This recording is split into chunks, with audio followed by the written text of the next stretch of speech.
Let me add my welcome, Mr. Dimon. We are absolutely Jamie. delighted. Jamie? Okay, Jamie, okay.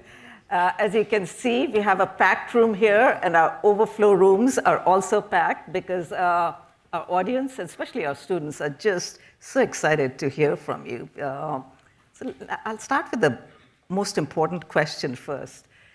You are a very powerful CEO of a very powerful bank. You can pick up the phone and talk with heads of states, the CEOs of any company out there. Does that come with a lot of responsibility? Yeah, so first of all, I'm thrilled to be here. So thank you everyone for coming.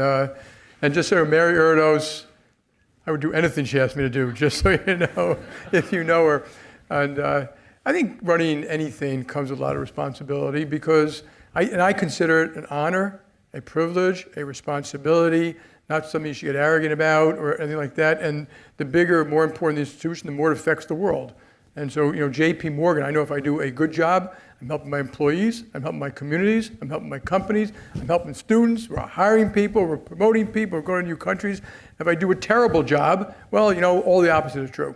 I'm hurting you, I'm hurting companies, I'm hurting countries. So yeah, it feels a tremendous responsibility, but not because I'm speaking to prime ministers and CEOs, but because it's a responsibility to try to do a good job. So, you've talked about you travel a lot, you like to meet people, you like to get out there. As you see the global economic scenario, what are things that are happening in the world out there that concern you, that are most important from a financial markets perspective, from a global finance perspective? Yeah, so I think the most important, we should talk about getting out there later because it's very important that people actually learn all the time. The most important thing that dwarfs all other things, that's really important, far more important today than it's been probably since 1945, is this war in Ukraine, what's going on in Israel and the Middle East, America's relationship with China, and the attack fundamentally on the rule of law that was set up after World War II. You haven't seen this, it's serious. There have been almost 1 million casualties now in the Russian-Ukraine war. The numbers I read were that something like 20,000 Ukrainian kids have been kidnapped and sent to Russia. It's on the border of Europe. It's threat of nuclear blackmail. Iran, North Korea, and Russia, I think you can legitimately call an evil axis, are working every day in how to make it worse for the Western world and for America. And of course, China, I wouldn't put them in the evil axis, but it puts them on the wrong side, at least as far as I'm concerned and the Western world is concerned. This may affect the free and democratic world for the next 100 years. And I think that's the most important thing. I think people overly focus on, going to have a soft landing, a hard landing. Honestly, most of us have been through all that stuff. It doesn't matter as much. I mean, you don't want people to get hurt. And this whole thing I talk about geopolitics may very well affect the economy. It may not. So you can study, global conflicts. Very few do. Obviously, World War I and World War II did, but Korea, Vietnam, barely in the short run. Yom Kippur War did because of what happened to oil supply. This is all of that. Food, migration, oil supply, and it's getting worse all the time. I mean, you saw Iran shipping ballistic missiles to Russia. You see the Houthis sending a ballistic missile or some kind of missile into Tel Aviv. It's ratcheting up, folks. And it takes really strong American leadership and Western world leadership to do something about it. That's my number one concern. It dwarfs any other one, and it dwarfs any one I've had since I've been working. So all these conflicts are extremely important. And I should say, if it really goes south, obviously it'll affect markets like you've never seen. So so it is a major risk that you should be prepared for. Hope it doesn't happen, but you got to think through what if it does. And at JPMorganChase, we do spend a lot of time thinking about kind of worst case outcomes. This one's bad. We'd survive. It's bad. Mm-hmm. So with all these risks out there in the global economy, in the global society, as you see sort of 5 years down the road, 10 years down the road, 15 years down the road, you mentioned China and obviously the US, which countries do you think are going to be leaders of the future? And which countries might their roles diminish a little bit? Well, it won't be Russia. It's got terrible demographics. Its GDP is now small in Italy. It's literally caused a lot of people to turn against it. China has some good things going for it, but it's a very difficult part of the world. They don't have enough food, war, and energy. I think their lack of freedom will hurt their innovation, their growth. They've already done a terrible job recently in their economy. I think they're going to reverse it. I think they're quite smart. but they've crushed innovation inside China. But they'll obviously be one of the big successful nations, and we should obviously try to have a great relationship with them. But the most successful, America. If you opened our borders to everybody in the world, billions of people come here, and literally billions. And because the freedom, the beacon of light that this country was for my Greek immigrant grandparents, it's still that beacon of light. And the only kids who don't know it, usually American kids, and the best economy the world's ever seen and things like that. If you ask about other countries, I'd be pretty optimistic about Mexico, Brazil, and a bunch of others I would mention. But I think there are others that have a lot of things going for them. And when we study countries, you look at population growth and businesses and rule of law and culture and work ethic and innovation and natural goods like oil, food, agriculture, et cetera. But the other thing, which is very important and instructive, so some of the countries who did the best forever didn't have all that natural stuff. Ireland, South Korea. And so I know you guys focus a lot on policy. Policy matters. You get policies right, you can lift up your citizens. You get them wrong, Argentina had everything that America had. And it was equal in GDP per size and in size per person, I think, after World War I, and now it's a tenth of France. And that's what happens. You get it wrong, that's what happens. All done in the name of good. Mostly, ridiculous populist crap. So policy matters, and today we've had a lot of discussion about the Fed is going to decide what happens with interest rates. Does that matter? No, How much does it matter? I mean, it matters to me because I have to listen to all that people yapping on TV all the time about something that's almost irrelevant. I mean, they're going to do it, 25, 50 basis points. It's not going to be earth-shattering. It doesn't mean that much. I mean, I think they need to do it. So I'm not, I think Jay Powell does do a great job. But it's a minor thing, when the Fed's raising rates or lowering rates, because underneath that, there's a real economy. They don't know what that is. It could be getting dramatically worse. It could be leveling out. Inflation could get worse in 3 months. So they have to respond. People say the Fed is going to make its decision based upon data. What's it going to do, make its decision based upon guessing? Of course. But the data, I mentioned this other bit, the data itself is flawed.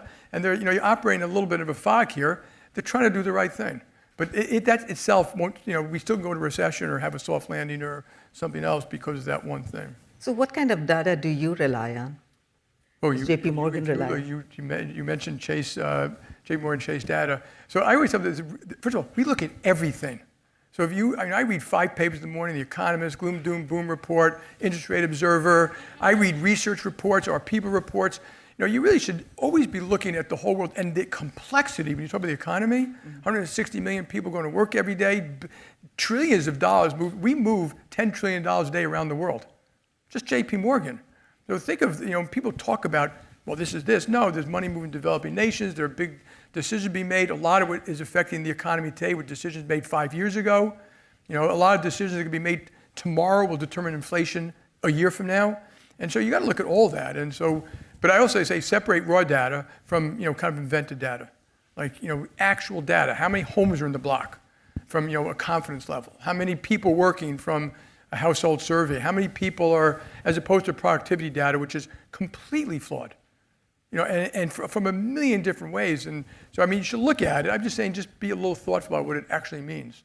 And, we run models like you wouldn't believe, and we look at flows like you wouldn't believe, and, just for security and cyber. But the fact is, you have to be open-minded, and you have to be willing to change your mind when data changes and things are different than you think.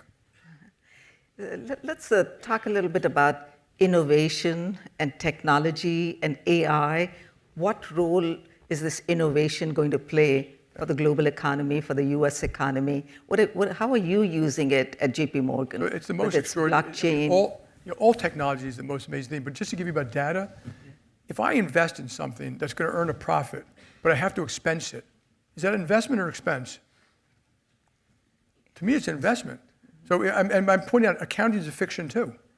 You better, I'm a fanatic about getting it right, but we open a branch, it's going to earn money, but I have to expense it. Certain marketing expenses I have to expense in day one, certain I have to expense over 12 months.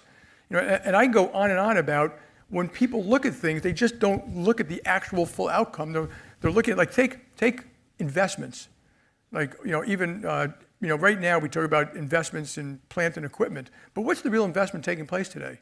It's in intellectual capital. Some of it gets expensed, some gets deferred, most of it does get expensed, software gets expensed, but they are investments in the future. And so you gotta really be careful when you look at it. So technology is the thing that's changed the world. That's always been true. When mankind started to learn how to plant, they formed cities. When they started to, they learned how to read, they disseminated data. Some inventions were human mankind, like police, courts, firemen, schools, which are probably one of the greatest inventions of all time. And then things like, the internet, electricity, steam, all important. I would put AI in that same category as the internet, electricity, steam engine, stuff like that. And I'm pretty sure that's true. So I don't spend much time guessing about that. We have 2,000 people doing it. We already run 400 or 500 use cases. We use it for risk, fraud, marketing, and it's just beginning. I mean, it is unbelievable to take all that data. I think it's going to cure cancer, or at least many forms of cancer. I think they'll figure out what the interest rate should be better than man figures it out. I really mean it. One day there's going to be a big cockpit of all the stuff going in the economy, of automatic stabilized, maybe 50 years from now, you're just not going to have today. What we don't know is what pace it's going to go. How many large language models are going to be? Open source, but from my view, it doesn't matter. We're in it, we're doing it, we're using it. Bad guys will use it. Regulators want to know how we're making decisions with it. So we got to work with regulators, legislators, get it right, and then fight the bad guys. But it is what it's made up to be. Is it going to be deflationary in the short run? No chance. I mean, we're spending a lot of money on data, power, data centers, data scientists, and we can identify real wins. But a lot of it is just stuff we're learning on. So. But it is real. And you should always use technology to do a better job for the client. See the world from the point of view of the client and make it better for them. And so you will, when you get on your phone and you want to look at your stuff, it'll be automatic, personalized, customized. When customer complaints get in, they're being handled by agents. It'll make every morning you have a co-pilot. When you wake up in the morning, it'll tell you, what school is, to read this. There's something in the paper that may relate to something the teacher's going to talk about that day. It'll take notes for you. You want to read a book? Just go to Chat 4.0, Bing, and ask it, can you summarize the book on Elon Musk in 3 or 4 pages, and it will. I mean, it's unbelievable. So use it, learn it, and you'll get better at it. How about blockchain technology? Are you using it? In what ways? Or do you see a future for it? Yeah, we're probably one of the bigger users of blockchain, an actual user, like a real user, as opposed to sex trafficking. And because it's just a database, and like right now we send you a statement and you believe it, you trust it, it comes from JPMorganChase or whatever bank you have, and we have the database and we give you a copy of it. This would be, we all have the same data in your computer. It's updated by systems you trust. Some of you can change the data, some of you can't, and we believe it, and it's a great way to share data. So think of a bank, when you guys, if you ever send money overseas, you get my money. You send it by wire, the wire is slate to get out, and we'll all see at the same time. It already got to this, it already got to that. So everyone's got the same data, so it'll be used. Now, we've been talking about blockchain for 12 years. Not much has happened, so it ain't like AI. It's just a new piece of computer technology, stuff like that. And I'm not a fan of, cryptocurrency, which is purely a currency that you think is a currency. I call those pet rocks. Okay. So Jamie Dimon is never getting into crypto. No, we use blockchain, and while I run a bank, I don't tell other people. I may give you my opinion, but we give you access, I believe, at our bank to cryptocurrency if you want to do it. We won't lend against it, and we have all the warnings out there. But it's a free country. I believe in a free country. Do what you want. And So we know you love your job at JPMorganChase. I'm not going to ask you whether you want to be Treasury Secretary. Will you agree to be Treasury? I think enough people have asked you that question. But let me ask you, whoever the next administration is, what advice would you have for them? What should they be doing in the next 100 days, years, and keeping in mind that we have a very polarized Washington. Yeah. So in terms of what's really practical to get done? Well, those are two different questions, okay? And the first thing you should always do is, what do you want? Obviously you have to modify things and compromise to get what you want, but you should always start with that, because very often when I come to this town, it's already, they come with the politics first before you have the policy. So you guys are a policy center, get the policy right. You want to get housing out there, get all the policy right. Of course, the politicians have to modify that to get the votes or something like that. But a lot of these policies have huge unintended consequences, which are the reverse of what you want. And I would point out that so many of them, they don't work, and we don't sit in front and say, inner city schools aren't working, 50% of the kids don't graduate. There's not enough affordable housing, why is that? We are saying that now, but it's just, and I wish we just did a far better job at that. And so, but the question was specifically what again? What do you think the new administration should be focused on? What are 2-3 things that you think are critical? If it were me, I do not believe in gaslighting, insulting, scapegoating, telling someone their argument is and attacking it. That's it's up there. I would try to win all votes, not some votes, all votes. There are people have different views and different opinions, and you should learn what those are and why and understand them. And they're often voting for people not for the reason you ascribe, for a different reason, and you should learn that reason. Ike Eisenhower, and I wrote an op-ed in the Washington Post about this. I read a book about Ike Eisenhower's leadership skills. First of all, get the best and the brightest, and the smartest people in the world to get you to do your job. And it can't be all political people. You need economists and teachers and business people and people with experience and skills from overseas and things like that. I think I would love a president to put someone from the other party in the cabinet. I think we need business people to be in the cabinet because the real world, it's a tough place. It ain't this hypothetical thing. The great quote, in theory, practice, in theory are the same, in practice they're not. You try to conduct business out there, it's much tougher than people think. And so look at all the ideas, analyze all the things, come with a good policy, and try to get out there. Acknowledge our flaws. I mean, honestly, this geopolitical stuff is number one. And our flaws have hurt a lot of people. So take our own country. I just want to mention this before we go to a Q&A with the audience, that if you look at what we've done, we have the most prosperous nation on the planet, but we grew at 2% a year for 20 years. Did anyone ever tell you what it should have been? It should have been 3, maybe more. That 1% difference would have been $15,000 per person a year this year. So cumulative wealth, it would have been $40,000 or something like that. And that's a huge difference. You want to pay for making it a better country and childcare and stuff like that. And we still don't aspire and say, what is it we're trying to do and what policies didn't work? Well, here's the policies that didn't work. Mortgage, affordable housing, veterans, FAA, the IRS, and I can go on and on about the infrastructure, permitting. We have some climate policies which have the exact opposite of what people expect them to have, cause more CO2. We better have affordable, safe, and secure energy. Otherwise, CO2 will go up overseas, which you saw if you were paying attention to data, which you saw during the very expensive winter right after the Ukraine war. And who gets hurt the most by these policies? The poor, the lower 20%. As I always find, why can't Democrats and Republicans acknowledge that? Years of flawed policies, and the poor always get hurt. Always. So it's not us, and most of us don't drive through dangerous parts of the neighborhood, didn't send our kids to some of you might have gone to some of those tougher schools, but I mean, I find it quite disappointing that we're not facing these issues, dealing with them, and then, in a mature way, let's attack them. And I also wrote in there, and it was surprising to me, Eisenhower and I think Clinton and a bunch of folks, they had the opposition over all the time for breakfast, lunch, and dinner. That stopped, at one point, and I think that's wrong. I think if you're a Democrat, you should have the Republican leadership over all the time.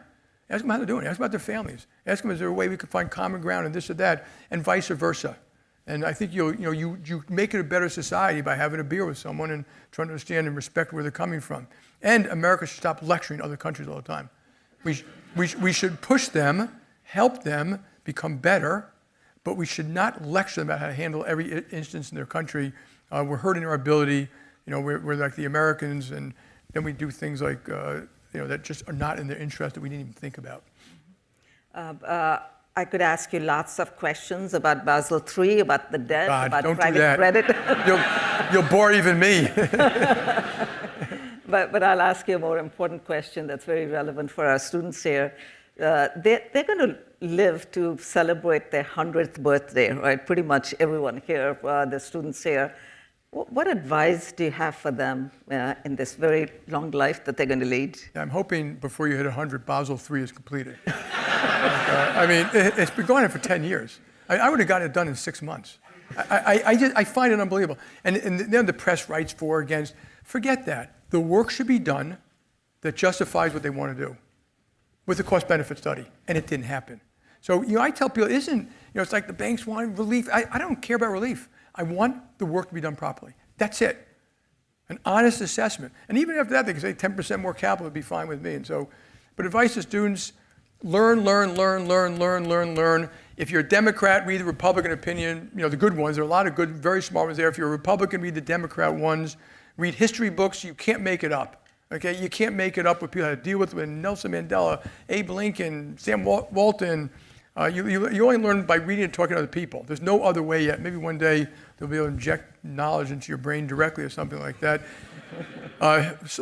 Be smart about it. People waste a tremendous amount of time. For most of you guys, turn off TikTok, Facebook. Total stupid waste of shit. Waste of time. And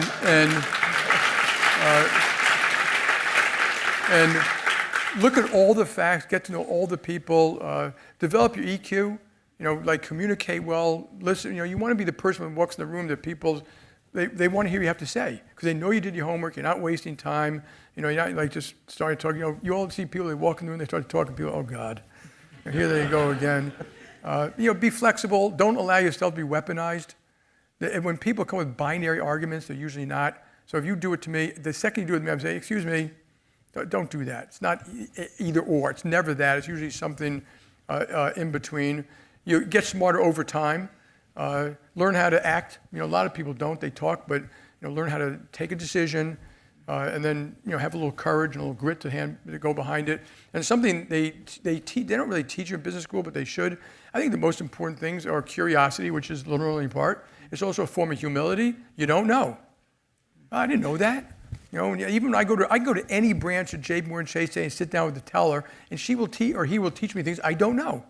And the show says, say, if you're honest with them, like we go on bus trips and we give them beer and humidity and they'll say, why do we do it this way? And you look at it and say, oh God, that is pretty stupid. Like, why do we do it that way? And that's how you learn.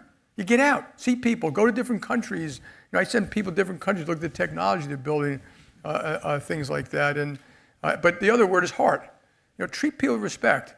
Treat people with decency. Whether people are disabled or very smart or second chance citizens or veterans or LGBT or just a very shy human being on the autistic scale, treat them with respect.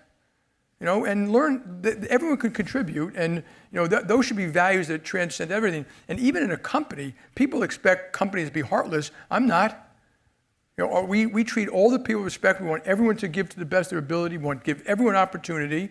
And if they act badly, that's different. But I think if you want a real company, a real culture that has a real life, it's got to have heart. That's the culture that lasts. Brains is not a culture that lasts. Lack of empathy is not a culture that lasts.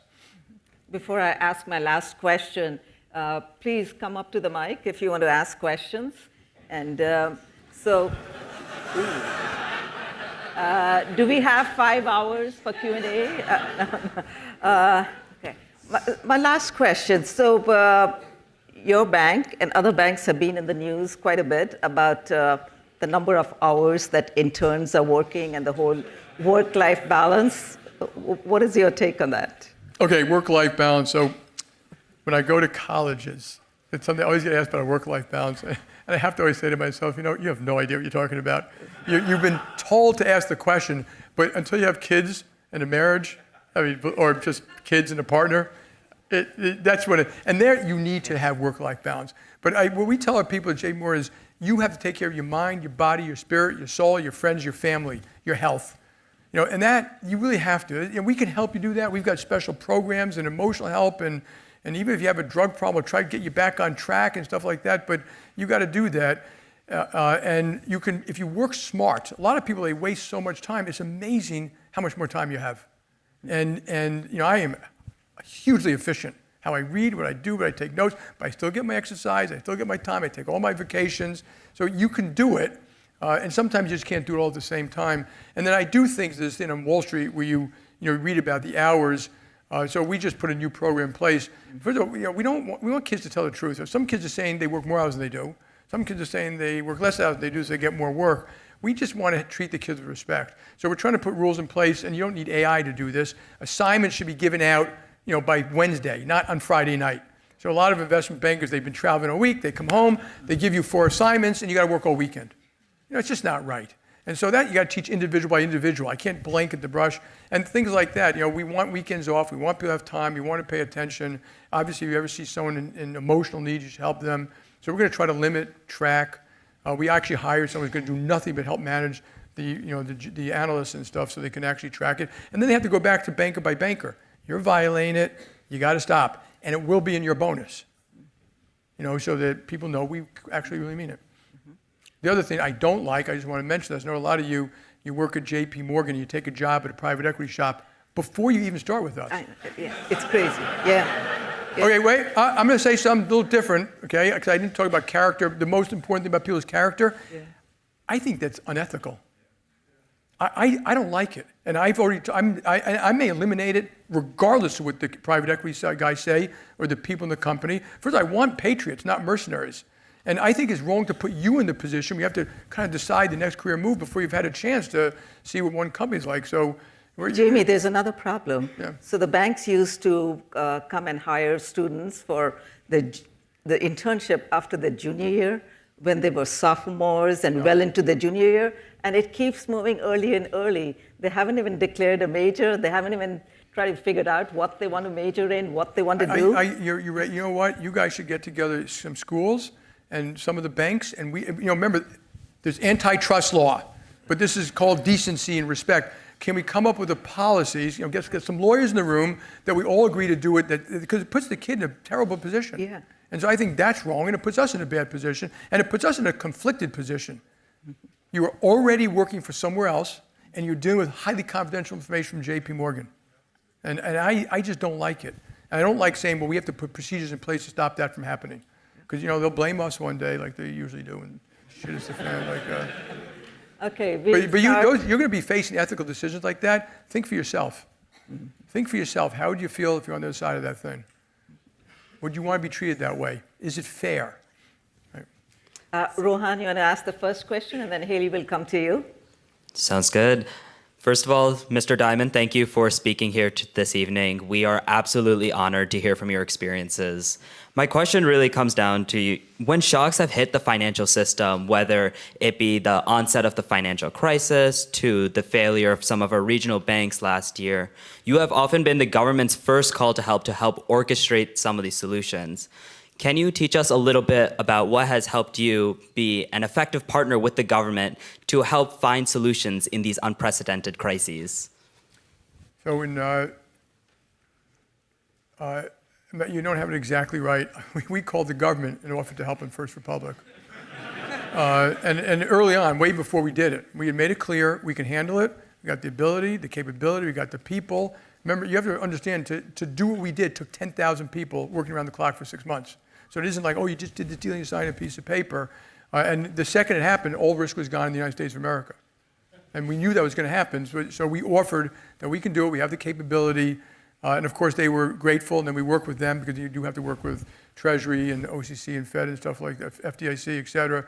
And Bear Stearns were a little bit the same thing, though. Hank Paulson was calling me up saying, you got to buy him, you got to buy him, And they're hard deals, But first, I'm a patriot first and foremost. So in both those things, I had to be able to go to my board and say, this is a fair deal for shareholders.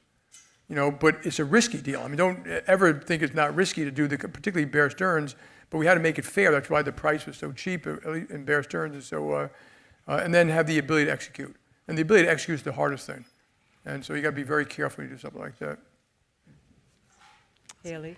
Thank you so much for joining us here today. I know we all are so greatly appreciative to hear from you and learn from you. And I think cycles are really important in this industry. And as we're sort of in this shift from a different interest rate environment from the past decade and a half or so, for us in the room who are just sort of embarking into the financial services space, would love to hear your advice for us and sort of that perspective that will help us to take off on this next couple of years. So they always say history doesn't repeat, but it rhymes. So, since I've been working, and my dad was a stockbroker, and so my grandfather, by the way, he was a Greek immigrant, never finished high school. All my grandparents were, God bless America. But there are always these cycles, and they're always different. There's some commonalities, like real estate is often involved, commercial real estate or mortgage real estate, because it's a huge illiquid asset class, and gets leveraged up and all that. New financial products often cause problems. Ginnie Mae's did, FX did, options did, equities did, you name it. And so you have a sixth sense about some of these things, and now you have private credit, which I don't think is systemic, but it's new. There are a lot of issues about it. There are pluses and minuses. I always try to be fair, not just take a point of view. But you're going to go through this in your life, and one of the as a bank, okay, I've always talked about Fortune's balance sheet and Fortune's accounting and Fortune's earnings. That is because I know it's going to happen, and I don't always know what, why, when, where, or how. I do know what happens. I don't want you to question my company, and I do know what happens. You're going to need me more, including the government. And therefore, having what I would call excess capital, excess capability, kind of sitting in store is a good thing to do, because I don't want us to ever be questioned. So I would take suboptimal returns to be prepared for something like that. And your whole life is going to be like that. And particularly your lives, the world's getting so much more complex and faster. And you're going to have to deal with that. And it will create different types of cycles, maybe shorter or longer, something like that. So that's something you're going to have to learn to do in your personal life too. Thank you. I know there are a lot of questions. I think we can only take maybe 2 more questions. So Kelly Grace, go ahead. Hi, Mr. Dimon. Thank you so much for speaking with us today. I'm Kelly Grace. I'm a senior here at Georgetown, and my question revolves around leadership. So it's no coincidence to any of us that JPMorgan has seen tremendous growth and has served as this cornerstone of our global financial system over the past several years under your leadership. So in what ways do you see quality leadership work as a driving force in your business? And more broadly, what can you impart with us about being a leader? So, first of all, a company, I don't know how to say it. Do the right thing. Figure it out and then do it. And I do see a lot of CEOs and a lot of pressure for short-term earnings. Don't fall into that trap. Because if you said increase earnings for JPMorgan next quarter, I could do it. I could make a phone call and change it by $1 billion of profit. I could also do it by cutting out marketing, cutting out my new branches. No, we have a long-term thing. Then explain it to your analysts, your investors, your shareholders, and be consistent. But also, I think good leaders, I share everything with my management team. So, if Mary Erdos were here, she would tell you, no, he shares, he overshares it. Hey, Mary, facts, detail analysis, and we're always doing that. Sometimes the decision is like, what do you have for dinner, chicken or steak? Sometimes it's really hard. So we hire people, almost everyone manages to, senior people will interview them. And if they don't have, I always have heart, curiosity, work ethic. There's a book in every one of you. I don't ever have to meet you, and I can get the book. How hard do you work? Do people trust you? Do you show up on time? Can you communicate well? Are you a learner? Are you obnoxious? Do you think you're more important than everybody else? I would know that just by getting your dossier, talking to your teachers, your friends, your bosses, your supporters, your prior jobs, and stuff like that. So, but the real part of leadership is that you don't blame other people. You actually, that you're not. I don't make every decision, and I try to. I'm not always the best at gratitude, as my team will tell you, but I appreciate them to death, what they do. And one of them said, someone asked what do you do for your leadership team, my direct reports, and the 2 of them were in the room, they burst out laughing. Like, how do I show gratitude to them? And I did look at Ted Lasso, and I got him some biscuits, and I got him the stuff, but I told them, they do know how much I respect them, trust them, and how hard I work for them, and that I adore them. That they know. I am going to do the right thing, but they know that it's a mutual street. I don't blame them. I don't hang them out to dry. I don't insult them. I don't take credit for everything. Thank you. A last question. I'm sorry, we won't be able to take more questions. I see the red light flickering there, telling me time is up. Hey, Jamie, thanks for being here. With the growing fiscal deficit, I think there has been a bit of a lack of political emphasis on it in the past. How do you see this issue panning out in the next 10 years and affecting the economic environment, the business environment, and also risk premiums on assets? So risk premiums on assets are extraordinarily low. I already talked about geopolitics, you talk about the deficit, you talk about the risk premiums are extraordinarily low in my opinion. And you have kind of a lot I'm not saying bubble, but inflated values just about everywhere. Credit, stocks, you name it, which I'm quite conscious of. It doesn't mean it'll go away right away. It just means you should be careful how you manage that kind of thing. So the debt to GDP is 100%, net debt. And when Volcker was around, it was 35%. The deficit is almost 7%. When Volcker was around, we had inflation of 12%. It was 3.5%. Largest peacetime deficit ever. You have candidates, both who are going to be big spenders, where they get away with it. Remember, the Congress got to vote. And the debt to GDP is going to grow in a straight line for 10 or 12 years to about 120, 125. Will it be a problem in that straight line thing? Not necessarily, because if you owe the money inside your country, so Japan is 250% debt to GDP, but they owe it to themselves. Countries run into trouble and they owe it outside. And then people say, I'm not going to finance you anymore. Like a company can't get debt, they have no liquidity, they can go bankrupt. But even inside it causes a lot of problems because it's intergenerational. The country may be rich, but who owes who for what? And now America owes $7 trillion outside. Okay, so that's not great, but we also own a tremendous amount of foreign assets, mostly equities. And the numbers I see are something like $10 trillion, so we're okay. But it can't go on forever. For 10 years from now, it becomes a hockey stick. When Obama was president, they had the thing called the Simpson-Bowles Commission. That would have been a home run, an absolute home run if they either side had taken the worst case from the other side. And we're going to need something like that. And unfortunately, my view is this won't be dealt with until there is a problem. Worst way to deal with the problem. Problems don't age well, so there'll be a crisis of some sort, hopefully not a terrible crisis. But you can see terrible ones. There are things where people say when countries get more and more indebted, that's when they lose their real economic power around the world. And our economic power is the foundation of our moral and military power. And so we always have to keep that in mind. So I would like to deal with it sooner rather than later.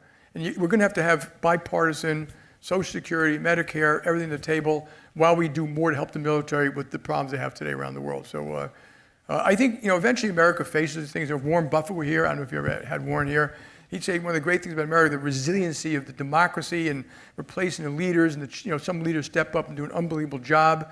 And so, and we should all help. Can I just leave you with one last thing? I think there's 17,000 lobbying groups in Washington, D.C. The banks have 10 or something. You hear the banks are lobbying. Yeah, our lobbying efforts are teeny-weeny compared. The biggest buildings next to the U.S. White House are not banks. They're unions and stuff like that. And so, which I'm not against, by the way. I talk to all the people and all the things. But my point is that a lot of people go to this town and they fight for what's good for their business, their pocketbook, and stuff like that. And they often forget to talk about what's good for the United States of America. And every now and then you got to say, no, that's not good for the country. So all this favorite tax crap, not good for the country. And we need immigration policies, education policies, pension policies, medical policies, corporate governance policies that are good for the country. I'll leave you with one last one, because I know you're a financial policy center here. Public companies have gone from 7,600 in 1996 to 4,300 today. They should have doubled. Private markets have gone way up, not just private credit, which is now $2.5 trillion, but private, and I would say private equity, includes sovereign wealth funds, private assets from $1 trillion to a number, maybe like 10, I don't even know the number globally. Is that a good thing? So and this relates to Basel, relates to SEC. I know you had some SEC, CFT commissions here. We are doing things that are driving things out of the markets for a whole bunch of different reasons. And we never actually said what we want. And that is not policy setting. That is sleepwalking into a disaster because you're doing lots of little policies that have really bad unintended consequences. And so you should put that on your list of things today. Folks, thank you very much for spending time with me. That's absolutely